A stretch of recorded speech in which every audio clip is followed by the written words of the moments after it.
The girl was standing in front of the painting. Suddenly, she found that the sea and the ships in the painting began to move. Then, the cold wind and sea water came crashing down on her. The two boys beside her also realized the abnormality. They rushed to stop it, and the painting accidentally fell. And then, the water gushing out of the painting became even more violent. It quickly flooded the entire bedroom. The three of them struggled to swim upstream, until they surfaced. They were surprised to find themselves in the middle of the ocean. At that moment, a huge ship approached them. The people on board saw them, and immediately jumped down to rescue them. Surprisingly, there was a talking mouse on board. The boy saw everything around him. He thought he was dreaming, and asked in confusion,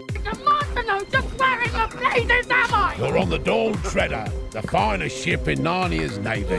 At those words, the boy fainted. The other two teenagers were unafraid. They were warmly received by the crew. Surprisingly, when the crew heard the names of the boys, they all kneeled down in reverence. It turned out that these two teenagers were the legendary first kings of Narnia. Each time they returned, they brought peace to Narnia. Now, they've returned to Narnia for the third time. The crew respected them as gods, and King Caspian welcomed them with open arms, and told them the purpose of their voyage was to search for the seven lords his uncle had banished overseas. However, the two quickly realized that once again advent to Narnia must be due to the rise of a new evil. As the ship approached an island, they realized that the fishing industry of the island was empty. They went to the island to check things out. They were caught by a group of islanders. The king and his companions were put in a cell. Luckily for them, they met an imprisoned lord in the cell. They were guided by him. The three of them saw through a barred window an eerie green mist rising from the sea in the distance. As the fog spread, the ships on the sea gradually disappeared. It turned out that the islanders were afraid to approach the seashore because every once in a while, the green mist would swallow everything on the sea. In order to save their lives,